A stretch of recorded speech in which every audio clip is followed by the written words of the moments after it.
გურჯაანის ბიბლიოთეკამ ინტელექტუალური თამაშის რასა დროდის 24 სერიის ფინალურ ეტაპს უმასპინძლა. ღონისძიების ორგანიზატორის პაატა ჩახვაშვილის განმარტებით მუნიციპალიტეტის საჯარო სკოლების ინტელექტუალი ახალგაზრდებით დაკომპლექტებული 16 გუნდი მთავარი პრიზის ბროლის ბუს მოსაპოვებლად ეპაექრებოდა ერთმანეთს. 2024 წლის საშემოდგომო სერიის გამარჯვებული კი ბაკურციხის საჯარო სკოლა გახდა. საუკეთესო მოაზროვნედ ლალი ჯანიაშვილი დასახელდა. დღეს ჩატარდა სასკოლო სერიის ფინალი, ეს იყო შემოდგომის სერია გურჯაანის ინტელექტუალში რასა დროდის, ეს იყო რიგით 24 სასკოლო სერია, მას შემდეგ რაც ჩვენი სასკოლო კლუბი არსებობს. ფინალში მონაწილეობა მიიღო 6-მა საჯარო სკოლის გუნდმა.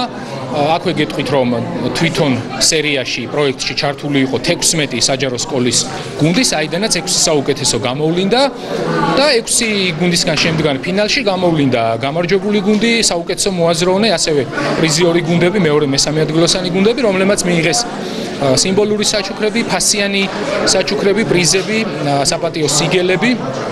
მე მინდა მადლობა გადავუხადო თამაშის ორგანიზატორებს. თამაში გაიმართა გურჯაანის საბიბლიოთეკო და სამუზეუმო გაერთიანების ორგანიზებით და ჩვენი მუნიციპალიტეტის მერიისა და საკრებულოს მხარდაჭერით.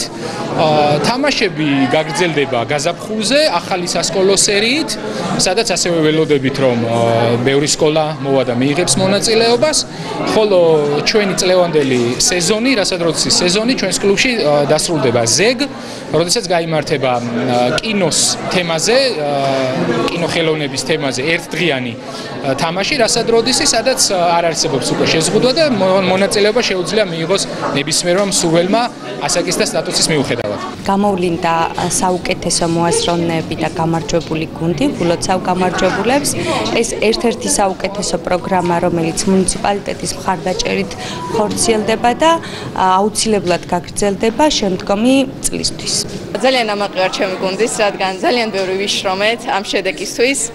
დიდი ხანია მათ შორის საპრიზო ადგილიც არ აგვიღია და დიდი სიამაყეა ჩემთვის, რადგან პირველად ვარ ამ გუნდის ლიდერი, ვარ ძალიან ამაყი, ძალიან დატვირთული, დიდი ემოციებით და არ ვიცი, ალბათ ბავშვობის ძალიან დიდ და ჯანსაღ ემოციად დარჩება ჩემთვის. არ ველოდი საუკეთესო მოაზროვნე რომ გავხდებოდი, თუმცა მაინც ავიღე ეს ჯილდო, ესე რომ ვთქვა და ძალიან ბედნიერი ვარ ამ შედეგით.